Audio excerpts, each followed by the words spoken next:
Assalamu alaikum students. Today our topic is environment and interaction. In this chapter we learn about biotic components, abiotic components, relationship in organisms. In environment and interaction, you will be able at the last to find the what kinds of living components are there in your surroundings, what kinds of non-living components are there in your surroundings, how are the living components dependent on the non-living components in their surroundings, how are plants dependent on sunlight, how are animals dependent on sunlight, and how are animals dependent on other animals. Environment and interaction, इस chapter को पढ़ने के बाद आपको इन तमाम questions के answer पता चल जाएंगे. You will be justify your understanding by these questions.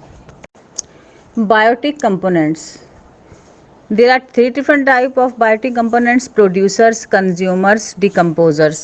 Biotic components तीन तरह के होते हैं: producers, consumers and decomposers. Producer जो यकीनन कोई चीज़ प्रोड्यूस करेंगे, प्रोड्यूसर्स बनाएंगे, तो ये प्लांट्स होते हैं.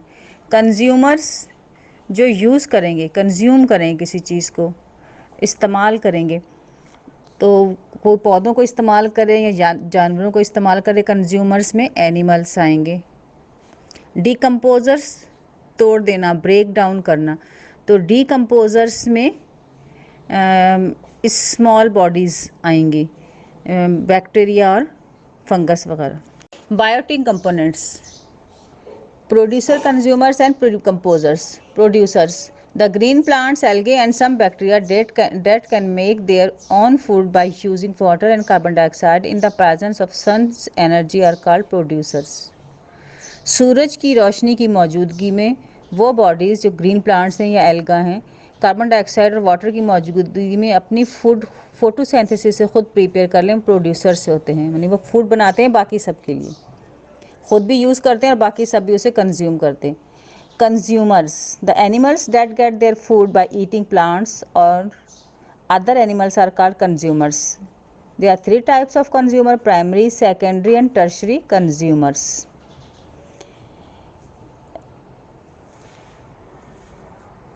वो एनिमल्स जो अपनी फूड हासिल करने के लिए दूसरे एनिमल्स को यूज़ करें या पौधों को यूज़ करें, वो कंज्यूमर्स कहलाएंगे. अब कंज्यूमर्स तीन तरह के होते हैं: primary consumers, secondary consumers and tertiary consumers. Primary consumers में हम जैसे एग्जांपल ले लें कि रैबिट ले लें, खरगोश गाजर वगैरह खाता है, पौधे खाता है. उसके बाद इसको खरगोश को अगर बिल्ली खा जाएगी तो प्राइमरी कंज्यूमर खरगोश हो गया, और ख़रगोश को बिल्ली खा जाएगी तो जो कैट है वो सेकेंडरी कंज्यूमर्स है. सेकेंडरी कंज्यूमर जो है, बिल्ली को अगर वुल्फ भेड़िया खाता है यकीनन, तो वुल्फ जो है वो टर्शरी कंज्यूमर है.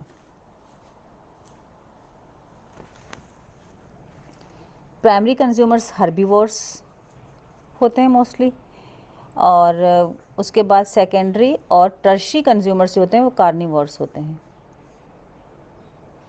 हर्बीवोर्स जो होते हैं वो प्राइमरी कंज्यूमर्स होते हैं, और सेकेंडरी और टर्शरी कंज्यूमर्स कार्निवोर्स होते हैं. हर्बीवोर्स वो होते हैं जो पौधे खाते हैं, और कार्निवोर्स वो होते हैं जो गोश्त खाते हैं, दूसरे एनिमल्स को खाते हैं.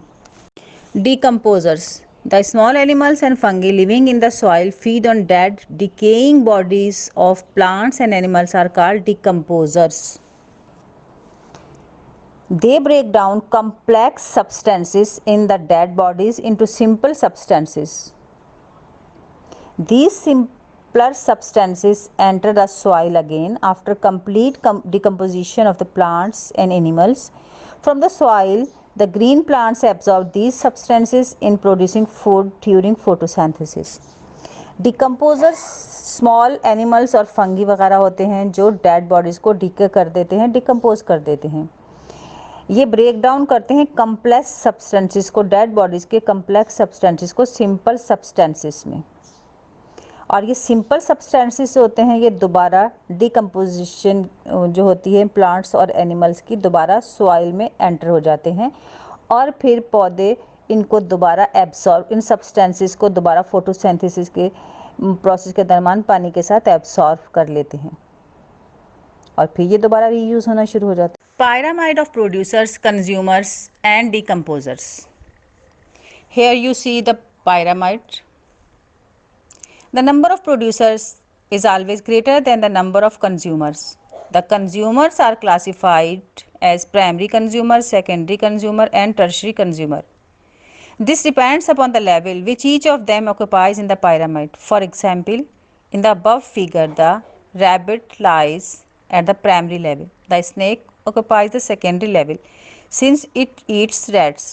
For this reason, the hawk is called a tertiary consumer since it eats snakes. Number of producers हमेशा ज़्यादा होते हैं। प्लांट्स हैं ये। उसके बाद कंज्यूमर्स की हमने पहले बताया कि 3 टाइप्स हैं, primary, secondary and tertiary consumers. यहाँ पे मेंशन किए हैं primary, secondary and tertiary. Primary पे रैबिट है तो वो उस प्लांट्स के बाद उनका लेवल है। उसके बाद टॉप मोस्ट लेवल पर टर्शरी कंज्यूमर्स हैं। रैबिट जो हैं वो घास खाते हैं और रैबिट को स्नेक खा जाते हैं, स्नेक को हॉक। तो ये प्राइमरी, सेकेंडरी और टर्शरी कंज्यूमर्स हो गए।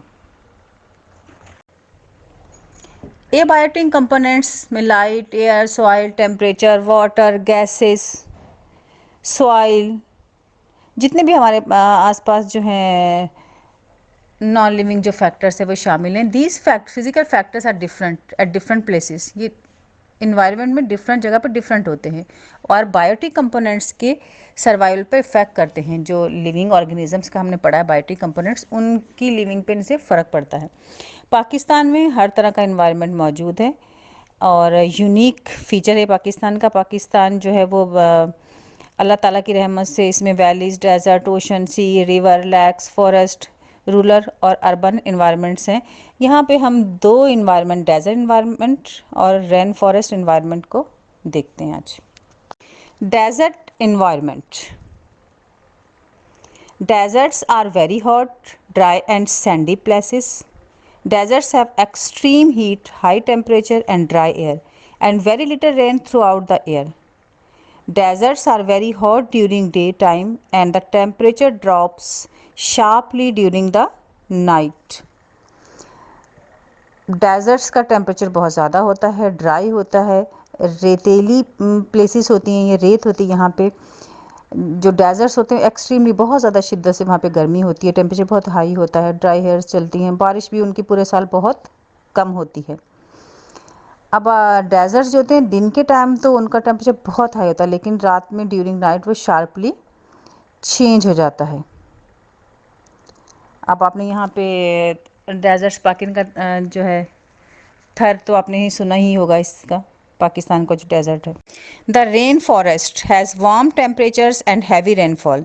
This makes the rain forest a home to many trees, herbs, shrubs, plants, seedlings and several varieties of birds, mammals, insects, reptiles, amphibians and small creatures.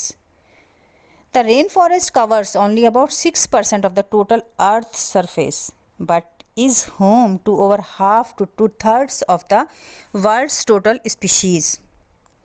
While all ecological systems in the world require protecting, the wetlands are especially sensitive to imbalance.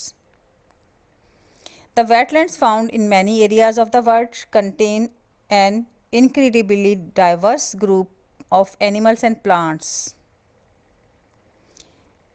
They also serve to filter the water through them extremely effectively. There are certain species of animals that are only ever found in wetlands. People must prevent deforestation from taking the wetlands away, otherwise the human race stands to lose these animals too. Rain forest जो हैं उनका temperature warm होता है और ये बहुत सारे जो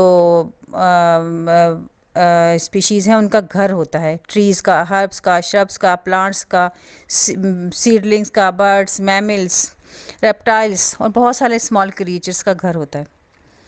और जब हम इकोलॉजिकल सिस्टम्स की बात करते हैं तो हमें इनकी प्रोटेक्शन करनी चाहिए। डिफॉरेस्टेशन को हमें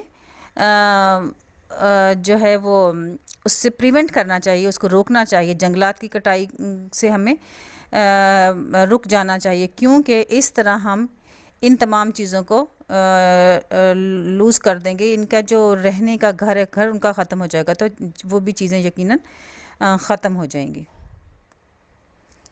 तो ये रेन फॉरेस्ट इन्वायरमेंट है जो बायोटिक, जो एबायोटिक फैक्टर्स हैं वो बायोटिक लाइफ को भी मुतासिर करते हैं। Relationship with biotic and abiotic components. The community of living organisms or biotic components in an environment interact with non-living or abiotic components for food, shelter and protection makes ecosystem. अब जो हमारे जो भी लिविंग ऑर्गेनिजम्स हैं, living organism biotic component में आते हैं, और तमाम नॉन लिविंग जो फैक्टर्स हैं, एबायोटिक कंपोनेंट्स जो हैं, वो एक दूसरे पर डिपेंड करते हैं। फूड के लिए, शेल्टर के लिए, प्रोटेक्शन के लिए लिविंग ऑर्गेनिजम्स जो है वो एबायोटिक कंपोनेंट्स पर डिपेंड करते हैं। तो इस तरह मुख्तलिफ़ किस्म के जो इस तरह इकोसिस्टम बनता है, और मुख्तलिफ़ किस्म के इकोसिस्टम होते हैं, जैसे fresh water ecosystem, terrestrial ecosystem, ocean ecosystem. Fresh water ecosystem, जैसे फ्रेश वाटर जो होगा उसमें जो फिशेस हैं, वाटर है, उनको ऑक्सीजन की ज़रूरत है, और खाने के लिए उनको प्लांट्स या कुछ छोटे मोटे ज़रात जो स्मॉल स्पीशीज, उनको छोटे मोटे ज़रात चाहिए खाने के लिए, फूड के, उनको ऑक्सीजन गैस की ज़रूरत है, मतलब गैस की भी ज़रूरत है उनको, और रहने के लिए उनका वो जो है फ्रेश वाटर भी, उनकी जो इन्वायरमेंट है वाटर उनकी। तो ए बायोटिक फैक्टर एक डिपेंडेंट है। बायोटिक फैक्टर को, ये बायोटिक फैक्टर से बहुत सारी चीज़ें मिलती हैं, अदरवाइज़ उनका सर्वाइवल जो है वो डिस्टर्ब होता है। Types of interaction means relationships in organisms. The organisms in a community with similar activities and need interact with one another. The organism may be harmed by, benefited from, or remain unaffected by these interactions.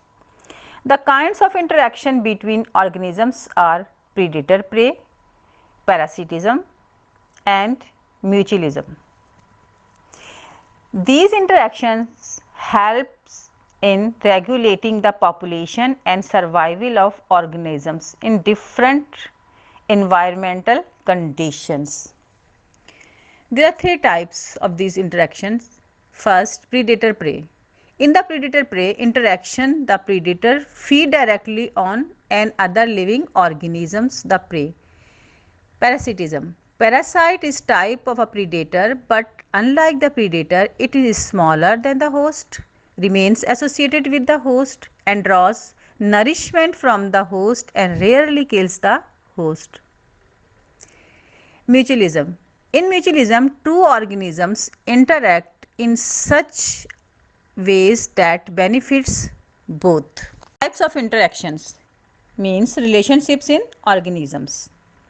किसी भी community में जो जानदार रहते हैं, जो organisms रहते हैं, वो आपस में इंटरेक्ट करते हैं। उनका कोई ना कोई नीड होती है जिससे उनके आपस में इंटरेक्शन होता है।